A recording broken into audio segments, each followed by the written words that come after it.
Tyler Harden. Well,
Good morning. I want to thank everyone. This is for attending today. This is the Pitt County COVID-19 media session number 6 for Thursday, April the 2nd, 2020 at 11:30 a.m. We have people who are watching via live streaming audiences and Pitt TV. This is a unique first time we're doing this virtually. So we have participants and members of the media who are with us via Zoom and phone in. So we're going to start right off with opening comments from Dr. Silvernail.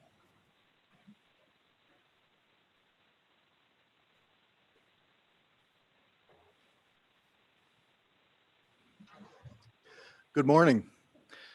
As always, I wish those afflicted with COVID-19 a speedy recovery, and I remind you that our thoughts and prayers remain with you. The big issue that I'd like to discuss this morning is the use of cleaning products. We are receiving multiple calls about the excessive use of chemical cleaning agents to disinfect workplaces, public restrooms, and other places. We will be issuing a separate press release regarding this later today. Most common cleaners will inactivate COVID-19 if used as per the manufacturer's recommendations. Please do not give yourself a chemical injury in an effort to protect yourself from COVID-19. We continue to see growth in our case numbers. We are still early in this epidemic, and we expect that the case numbers will continue to increase. It is important that you go home and stay home as much as possible. Only travel if you need to. The best way to avoid this infection is to avoid close contact with others. If we are unable to slow the spread of this infection, our healthcare system could be overrun by individuals with COVID-19.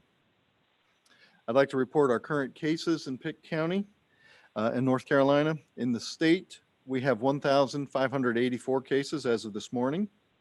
In Pitt County, we have 31 cases. In North Carolina, we have 10 deaths. In Pitt County, we have had no reported deaths at this time.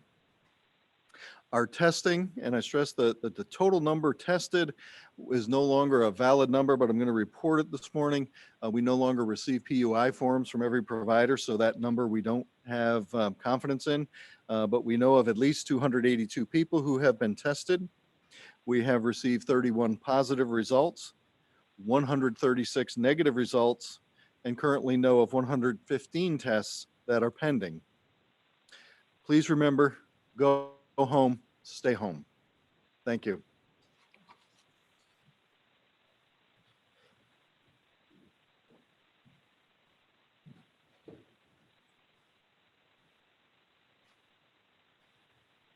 We're going to now bring up Vidant.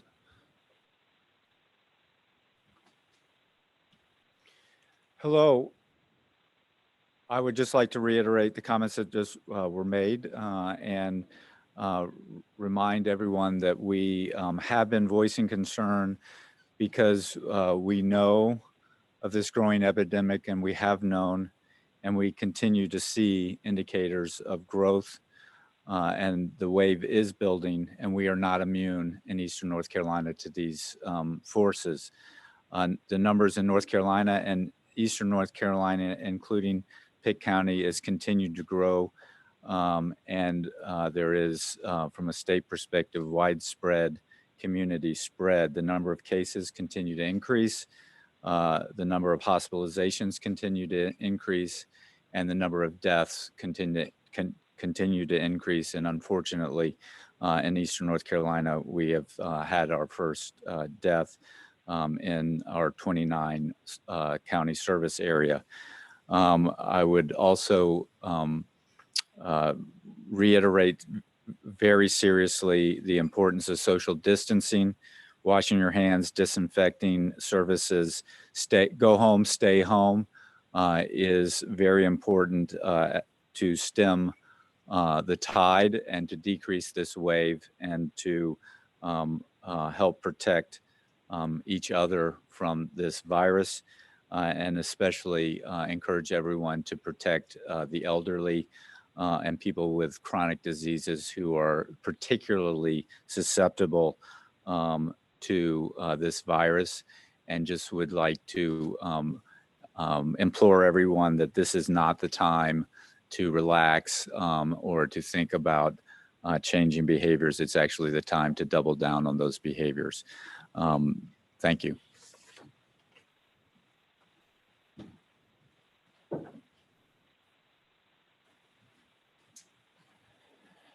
We're going to go to our participants who are live with us via remote video call.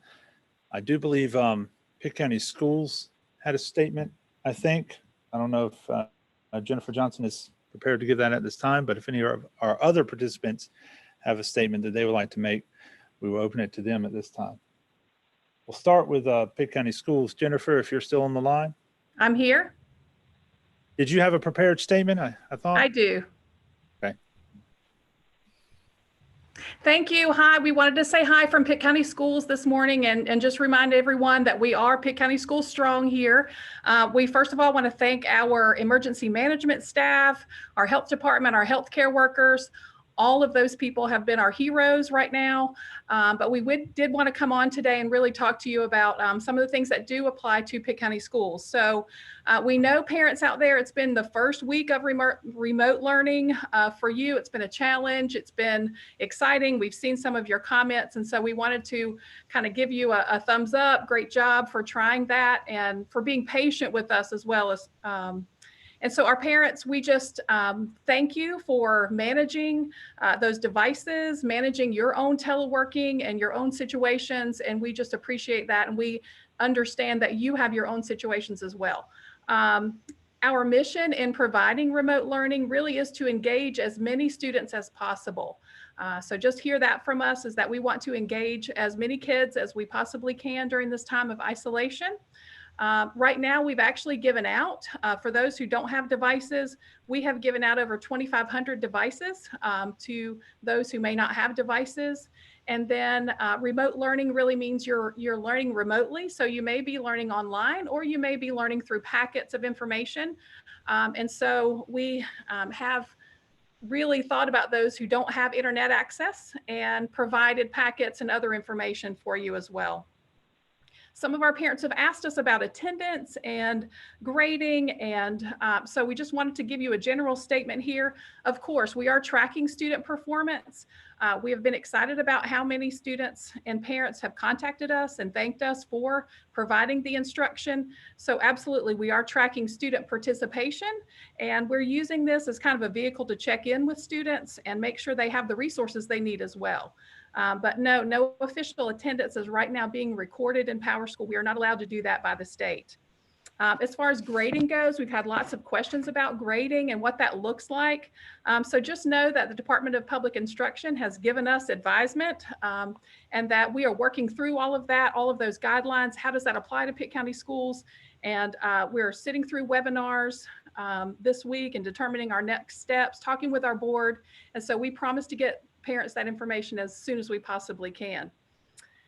Spring break, we wanted to give you an update on spring break. Pitt County schools will be observing spring break. As far as our spring break is April 10th through 17th. So there will be no instruction for April 10th through 17th. And so no remote instruction at all, not expected to complete the packets of information. Packets will be available for students if they will call and contact their school. But we will be serving meals during spring break. So we will still provide that information, or the meals and anything that we're giving out to our community. We will still provide that during spring break. And that's really with the help of our community as well. So our community is stepping up, helping us on those 2 days, the Friday, Good Friday and Easter Monday, and helping to make sure that we're consistent with our meal service that week. A lot of people have asked about graduation ceremonies. Right now, we know that we're in the same boat as many people. Many of your weddings and your birthday parties, things like that, we've all had to make those hard decisions about what's happening there. But right now, the state has extended school through or the closing through May 15th. And so we have not made a decision about graduation, but we certainly are talking about it and understanding. So that certainly doesn't mean that our seniors will not graduate. They certainly will, but it might look a little bit differently. So just be patient with us as we get all of that information as well. As far as our grab and go meal sites, we'd love to tell you that we've served over 130,000 meals. We feel like we are an essential service out there for Pitt County and the children of Pitt County. We're still serving students or anyone really from age 1 to 18. And so we've got those grab and go meal sites. And we really are trying to figure out how to safely and efficiently serve and continue that essential service out there. We want to personally thank our school heroes. That's what we call them. We have some at-home heroes and we have some at-school heroes. We want to thank our school nutrition department, our cafeteria workers, transportation employees. They have been working, just working really well together, pitching in. And so we've got some great stories out there, and some just connection to the community is very important. So we want to personally just thank all of those employees that have been just a lifesaver to some of our kids and some of our neighborhoods. Our assistant principals have run these, so we really want to thank the staff that's in charge of that. We want to also thank our community. Our community has reached out and we have been overwhelmed by that in a good way. Our Parents for Public Schools has really, our sister organization, Parents for Public Schools of Pitt County, really took that effort for us, for our volunteers, and organized all of that for us. And so we have been able to receive some assistance from some of our communities. And just to name a few, the Church's Outreach Network, Phi Beta Sigma Fraternity, Clemens Law Firm, Ritchie Law Firm, C&D Photography, an organization named Something to Somebody, Eastern Pines Church, Koinonia Church, Ignite Church, Oakmont Baptist Church, Fleet Feet, Thermo Fisher, Texas Roadhouse, Sup Dogs, Via Verde, The Scullery, Wasabi 88, Roadrunner Cafe, KFC, Taft Office Supply, Parents for Public Schools, their members and board members. So just to let you know, they have really provided bags for us, food trays when we were running out. Even our social workers have visited some of these homes and really have noticed some needs like household supplies. We have some neighborhoods who are gathering and said, you know, we can provide some things that are needed. Our social workers noticed a need of diapers. And so we have a neighborhood group that has said we can do that and we can provide that. So we appreciate everyone who is really helping us to reach out, because we do have a vehicle to send these supplies out into the neighborhood with our meal service. We also want to make sure you know how to reach us. Again, our website is pittschools.org, and our just reach out to us through Facebook or Instagram or Twitter. And then we do have a recorded line. We know that a lot of people don't have access. So we do have a recorded line that is recorded frequently, and that is 830-3500. So 252-830-3500. Thank you from Pitt County Schools. Okay, thank you for that, Jennifer. We'll open the floor for any other prepared statements. I know we have Pitt Community College and some others. Did any of our other partner organizations have any prepared statements at this time?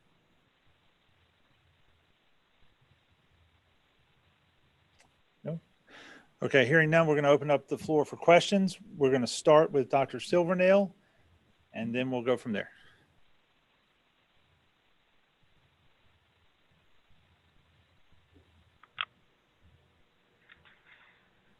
Good morning again. Are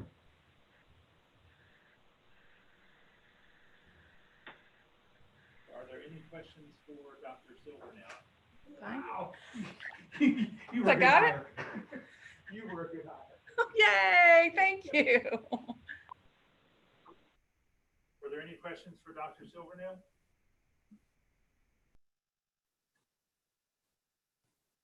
None? Okay. We can move on then, I guess. Let me, Mike, before we move on, Oh, wait, yes, everyone's muted. Oh, yes. Am I muted? Okay, I think I'm good. Who do you want to go first? Well, you're speaking, so we can go with you. Okay, sorry. So Dr. Silvernail, what kinds of things are we seeing? You mentioned people overusing cleaning supplies. So what exactly, can you give us an example? What kind of calls, what are people doing? Oh, Dr. Silvernail, before you start, I would also remind all the participants, if you could identify yourself before you start asking your question. So that way those viewing remotely could also know who's talking. Okay, Hannah Jeffries, WITN News. okay, thank you, Hannah. Before I answer your question, I prepared this statement early this morning before the new North Carolina numbers came out. So the North Carolina cases are after the update this morning are at 1,857 with 16 deaths. The Pitt County numbers have not changed, but I did want to give you that update. I prepared this early this morning before the new state numbers were out and have been in meetings since. One of the complaints that we had regarded the use of bleach as a cleaning product. And bleach is an effective cleaner. It does kill the virus or inactivate the virus, but it should be used at appropriate concentrations. The instructions for that are in our release that will come out after this press conference, press briefing. But when used in stronger than recommended concentrations, bleach can be quite a pulmonary irritant. It can irritate the lungs, irritate the other respiratory passages. And we really would hate to see somebody give themselves a chemical lung injury or a chemical injury to their nose or throat from breathing concentrated bleach fumes. Also, bleach should never be mixed with a product that contains an acid. If you do so, you liberate chlorine gas, which is even worse.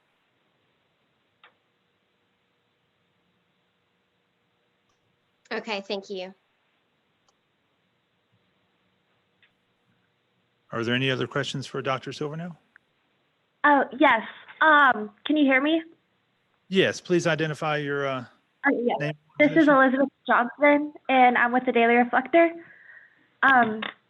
Okay, so I have seen, I saw a Facebook post, and someone said that they were believed to have contracted COVID from Uptown Greenville on the 13th of March, and they had attended multiple community events before they were diagnosed or began to show any symptoms. How concerning is that, and have you seen any other cases like that? We had one case that we felt was potentially linked to the PNC arena exposure, but I am not aware of any that were linked to an exposure in Greenville. The exposure on the 13th would be well beyond 14 days from that exposure. And I don't believe we've tracked any cases back to an event in Greenville at this time. So the risk would have passed for folks who were at those events, if that is indeed a true story. Okay. And have you seen like people still gathering, like church gatherings still happening, groups still getting together? Have you received any complaints or reports of situations like that? No, we've heard some complaints about the big box stores, and those are being addressed to my knowledge. Personally, I've been to work and I've been home. I've been following the go home, stay home, and have not been out to any sort of social gathering. Okay.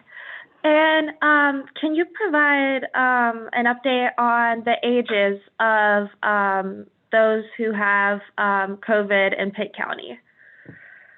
I believe the age range given the other day is still accurate. It's from 17 to 72. I'm not aware of anybody older than that at this time. Okay. And do you know how many of those people are hospitalized? I do not. Okay. And have any of the patients in Pitt County recovered? There are some that we know are recovered. As I mentioned on Tuesday, that's a difficult number to track. We are not the direct care provider for the vast majority, for any of these patients. We do not have any of these patients under our care. So that's a difficult number to track. There's also a difference between the resolution of the infection and then the resolution of the inflammatory process in the lungs. So there's not a clear definition of recovery that we can apply across that group of patients. What does that mean? Can you kind of explain what that means? Well, there becomes a point in a patient who's had a pneumonia where the infection itself is resolved, but the inflammatory process in the lung is not. And it may take several weeks for that inflammatory process in the lungs and the airways to resolve. So it's not a hard stop per se as to when somebody's better. In general, we would consider that by 2 weeks after the onset of symptoms that someone's virologic cure has happened, but their clinical resolution in terms of respiratory symptoms may take several weeks. Okay. And do you know if any of the patients have occupations where they were around large amounts of people? Again, we've reviewed that, and if there were, we made appropriate notifications. To my knowledge, there's been no significant group contacts among our current cases. Okay, thank you. You're welcome. Okay, are there any other questions for Dr. Silvernail directly? Okay, before you go down, Doctor, we did have one question from our Facebook audience, just saying if you could quickly address people who are still gathering in home groups for, cookouts or things of that nature. Yeah, again, we would encourage folks to heed that 10-person rule. Now, if there's 10 people in your family and you all live under the same roof, I guess that's a different story. But bringing even family groups together, it's probably best for now to avoid that. I know that's difficult to not see your kids or not see your parents, grandkids, but really the best thing that we can do is to put some physical space between ourselves, because that impedes the spread of this infection. It helps halt the spread of this infection. Thank you, Dr. Silvernail. All right, thank you, folks. Are there any questions for Dr. Waldron? Yes. Okay. If you could go ahead and state your name and question while he's getting up to the podium. Okay. Elizabeth Johnson, the Daily Reflector. I was wondering, is there a specific COVID section at VIDIT for potential COVID patients? Yeah, so the question is what we call cohorting of patients. So yes, so I'll try to explain that. I think first, really just want to give a shout out to all of our providers and nurses and technicians that are taking care of our communities. They do it every day, 24/7, 365, and during this very difficult time. And so the model of care and how we care for patients, we have transformed that specifically for COVID positive patients to make sure that we're providing safe and effective care for the patient and creating an environment that's safe for our team members, our physicians in their care. And so we're very fortunate at Vidant in that we have rapid testing capabilities that is very precious and important. And we're able to diagnose very quickly if patients are infected, if they need to be hospitalized. We run that test, and then we can put them in a unit that is designed, and the model of care is designed around their specific needs. And so it helps protect the patients that don't have this infection, and then it allows us to help protect our providers and caregivers in the special needs that these patients have. And we we do that in all of our hospitals, including Vidant Medical Center. How many people do you have in the COVID unit at Vidant Medical Center? Yeah, so we've been letting the state do the reporting on the total numbers of patients and the number of people in the hospital. And we understand really the desire to know numbers. And we're weighing that with the need to protect patient information and the issues associated with privacy. And we want to be transparent, and we're evaluating the best way to report that publicly to our communities, including Greenville. And we'll be posting that tomorrow and every day during this pandemic. Okay, thank you. You're welcome. Were there any other questions for Dr. Waldron? Yes, Hannah Jeffries, WITN News. Pleasure to see you this morning, Doctor. Is the hospital currently recruiting volunteers from the maybe retired doctors or from the nursing community to be on standby as of right now?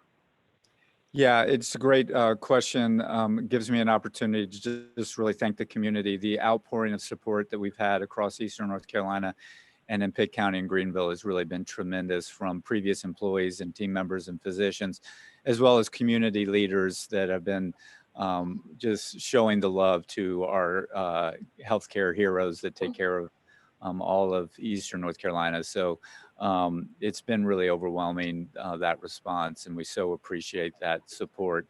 And specifically, we do have a mechanism to take all the different types of community support, including previous team members and physicians, and how they can help us meet the challenges of this surge. Typically speaking, they don't get into direct patient care environments, and especially in the cohorted units that were described earlier, because they tend to be people that are retired, and they're in an age category that we do not want them in a high-risk environment. This virus has a significant propensity to affect people with chronic disease and over certain ages in a more adverse way. And so our real goal is to protect those folks in that. Okay. And obviously, you know, as everyone else in Eastern North Carolina knows, that ECU has an amazing nursing program. Is there any discussion or any talk that if we do see a big surge, that those students maybe that haven't even graduated yet could be on the floor helping COVID-19 patients? Yeah, the whole relationship we have with ECU is so important, and all of, as I've mentioned in previous discussions, our planning is done in concert with and in collaboration with ECU. So really all of our efforts are done together. And so when we look at workforce needs, or actually capacity needs, meaning physical space, they're at the table, and we're looking at a bunch of different options. When you get down to either medical students or nursing students and what they are able to be, what they can do depending on where they are in their training, it gets really complex. We're hopeful that we don't have to resort to those kind of solutions. And other communities have, in New York City, for instance, they have taken fourth-year medical students and deployed them as physicians. We do not have those plans at this time. We know that has occurred and we've entertained it, but we don't have plans to do anything like that at this time. Okay. And is there any model for Pitt County or Eastern North Carolina to show how many cases we are estimated to see and deaths? Yes, we have a number of models that we run every day at the state level. And then for Eastern North Carolina, we've been modeling this for a number of weeks. So we know the behavior of the virus and how it acts in communities. And it typically one person infects around 3 people. And so we can model that and the spread of it. It's important to realize in those models that are pretty sophisticated, they really don't model all of the issues that we have. We are seeing some indication in some of the models that rural environments are adversely impacted because rural populations tend to be older and have more chronic diseases. And so we do model all of that. And then importantly, we're able to model social distancing and the go home, stay home, and look at how those things can be plugged into the models and how they may flatten that curve that we've talked about. And so we do model that, and we continue to follow it. We have not seen any changes in the models from previous growth patterns. And we're hopeful that we'll start seeing a flattening of that curve soon. Yes, and from those models, what are the projections? When is supposed to be the hit for Eastern North Carolina, and what is the estimated number of people that will be impacted? Probably you can go to the web and look at different models. There are different models, and off the top of my head, the total number of impacted, which is a very vague term, is hard for me to remember the exact numbers. But the timing of the impact we think right now is more likely to be in the last week. The peak of the impact will be in the last week of April. And we're about 5 to 7 days behind Raleigh and the Triangle area. So we can see what's happening there, and then we can see it moving to the east, and we can model that. So that gives us some more assurance that we are getting a real signal, and it also gives us time to prepare. And so we have a little bit more of a luxury of time compared to some of the markets in the United States as well as in the state, because we were not hit as early, and the wave is coming about 5 to 7 days later. Okay, and just one last question for you. Have you guys discussed or talked about encouraging regular people to wear masks, when they go to the store, or maybe covering their nose and their mouth with a scarf? Or is that something that people should look into or do? Would that even help? That's more of a public health function. I think the general recommendation is that not to wear a mask in public is really what the recommendation is. The masks that are available really don't protect people from the infection, but there is some belief that if you have symptoms, if you wear a mask, you're less likely to spread the virus. And so, but I don't think any communities in the United States are encouraging populations to wear masks at this time. And the downside of doing that is that the supply chains for what we call personal protective equipment, and surgical masks being one of them, are very fragile right now because of the huge demand. And we really need to conserve those assets for the people that are taking care of patients that we know have infections. And just that's a little bit why I said that having testing capability is such an asset that we have that a lot of organizations don't have, that with this rapid testing, we're able to know if a patient has the infection, and we can put our team members in protective equipment and not utilize that protective equipment on people that don't need to have that protective equipment utilized. That allows us to conserve that resource and make sure that we have the adequate supplies that we need for this protracted fight that we will be in for the next 4 to 6 weeks. Okay, thank you, sir. Tyler Harden, News Channel 12. Good morning, Dr. Waldron, and thank you for your time. I just actually wanted to touch base on the testing component and talk a little bit more about how that testing works, how quickly you can deliver those results, and how many tests you all have at Biden, and if you're expecting more. So testing is a very significant issue at a national and state perspective, primarily because of the capacity constraints on testing, and then having what we call rapid turnaround tests. And so if you think about it, a lot of the testing that is done in the community is the turnaround time can be multiple days up to a week in some cases. And we've seen that fluctuate because when that demand goes very high, the turnaround time goes up and can be pretty protracted. And if you think about that, you don't know while the test is pending whether the person has it or not. And so we have protocols on how to deal with that. And then for the inpatient setting or people that need to be in the hospital, having a test that we can get the result much quicker allows us to manage that patient and our patients much more proactively. And so we knew this was an issue.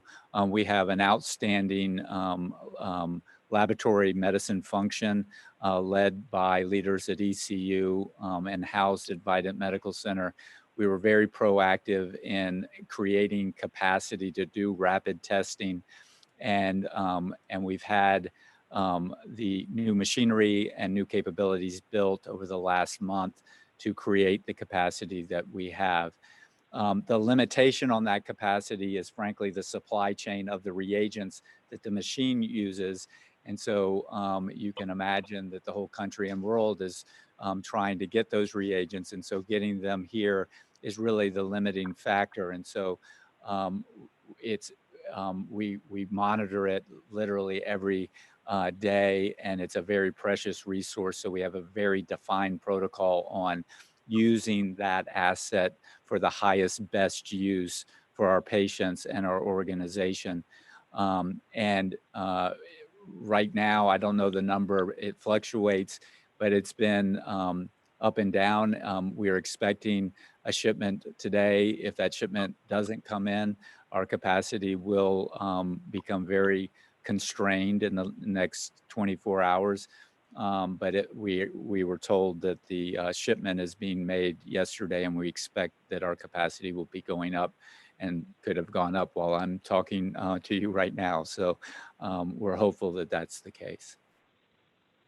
Is that capacity in the tens or the hundreds or the thousands? And what are your guidelines on the people who get that rapid test versus the people who don't? Yeah, so we have a long-term plan to have rapid testing to give us well into the thousands or higher over the next few months. We believe that in order to manage the population of Eastern North Carolina, having testing capability that's rapid and we do not have capacity constraints will be important into the future. So we have long-term plans, and every day the capacity capability is increasing with the professionals that are working on it that I described earlier. And so it's a moving target.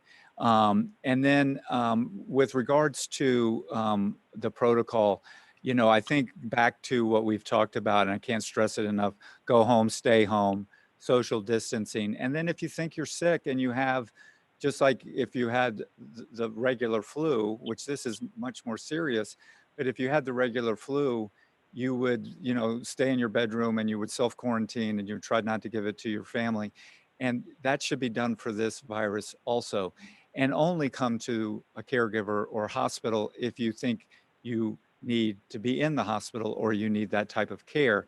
And so when that happens, if you come to an emergency room and the decision is made that you're sick enough to be in the hospital, that is when you get access to rapid testing. We do not do rapid testing of this precious resource for other purposes because of the need to be able to protect our other patients, our healthcare workers, and to make sure that we're cohorting those patients effectively and conserving protective equipment for the duration of this pandemic.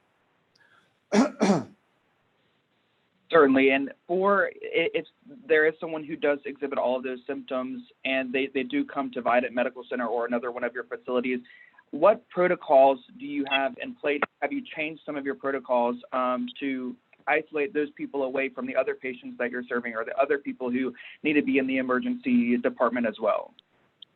Yes, so we have start with our planning starting a month ago, redesign the care pathway and intake pathways for people that are coming to the emergency room, screening them at the point of that they present themselves outside the building, and then separating patients depending on their complaints and what they're being evaluated for.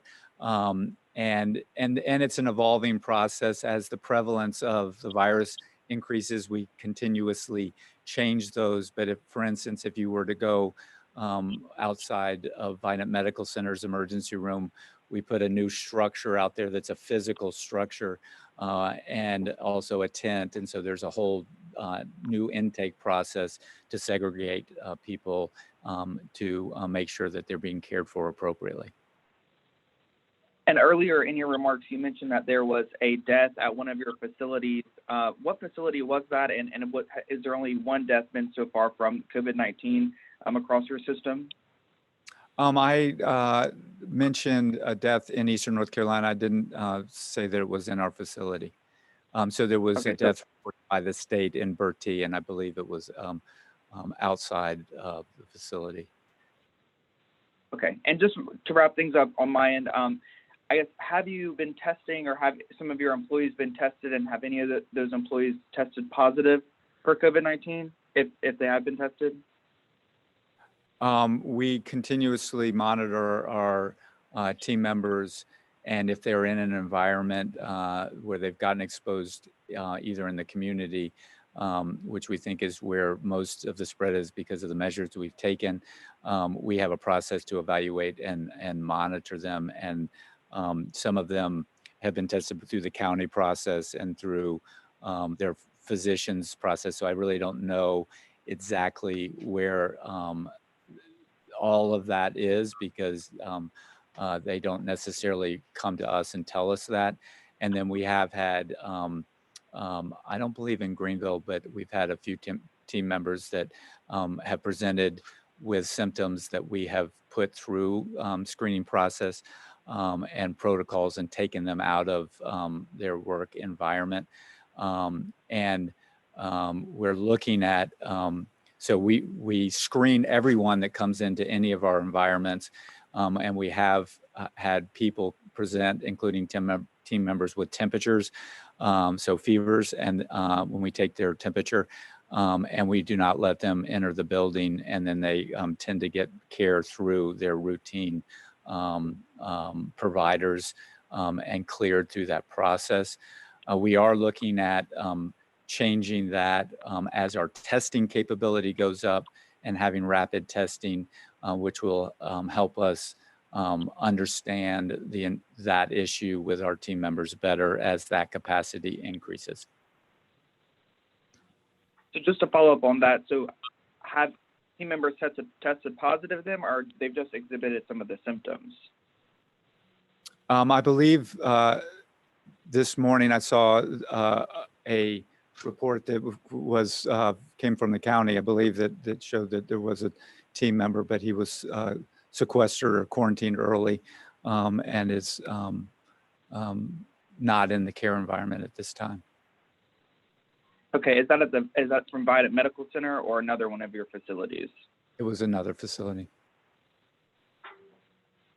Do you know which facility that was? For confidentiality reasons, I can't disclose that. Okay. All right, I think that wraps up all of my questions. Thank you. Sure. Before we move on to any other questions, there was a couple of submitted online. I'll combine two of them into one. The question was, are all of the confirmed cases that were at the hospital, are they still there, or have some been sent home, I guess, for self-isolation? And also, after a positive test, what is the protocol to be cleared? So the first question, we've had patients that were diagnosed in all of our hospitals that have come in and been patients and gotten better and gone home. And then they're treated at home. And as was mentioned earlier, they are treated with self-quarantine and then cleared depending on how they're doing clinically. The virus has a very specific path that it follows and syndromes that it creates. And so for the vast majority of people, we know that when they get it, they follow a certain path and then they clear the virus pretty predictably. The issues that were described earlier is that sometimes the damage that the virus starts to create actually is the body's reaction to the virus and not the virus itself. And so it just, they get cleared depending on how they're doing clinically. Were there any other questions for Dr. Waldron? Okay, thanks, sir. Thank you.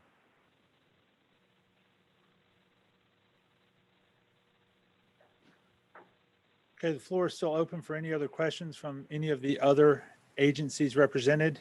Just want to recap that we do have county management, emergency management. I believe Pitt County Schools and Pitt Community College are still on the line. If there are any other questions for any of the other agencies present. Pitt County Schools, please. Okay, let me check. Jennifer Johnson, are you still on the call? I am. Proceed with your question. All right. Tyler Harden, News Channel 12. Hi, Jennifer. Thank you for your time this morning. I just wanted to touch base with you and see kind of how if you can go more in depth about the remote learning, some of the kind of technology you're using or online technology and kind of how that's working through your first week.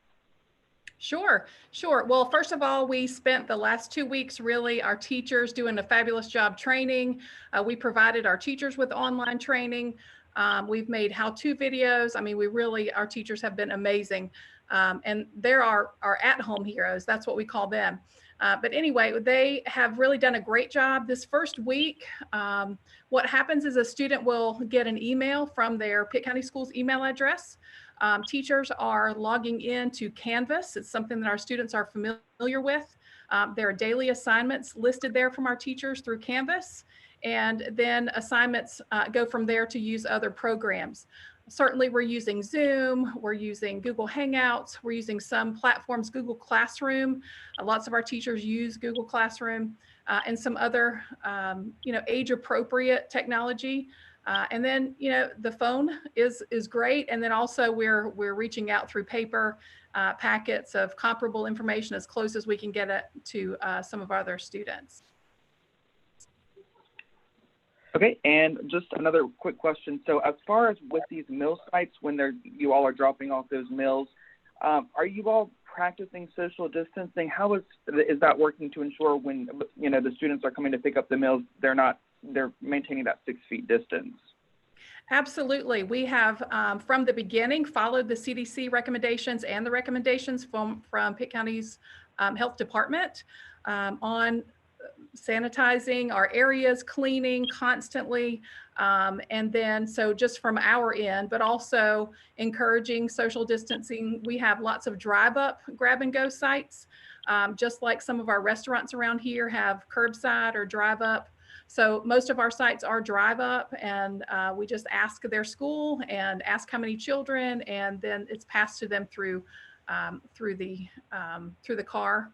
And then our buses that are out in the neighborhood, some of them are passing the meals outside the window or just from the back of the bus. So absolutely, we are practicing our own social distancing and encouraging that from the people who participate. Okay, thank you. Sure.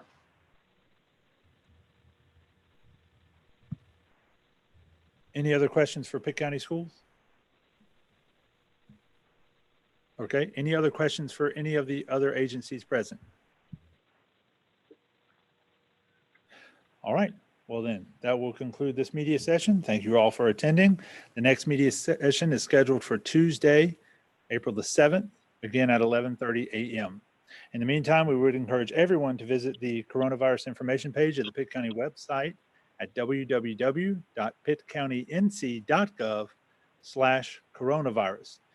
And when promoting on social media, please remember to use the hashtag #GoHomeStayHome. Thank you all for attending.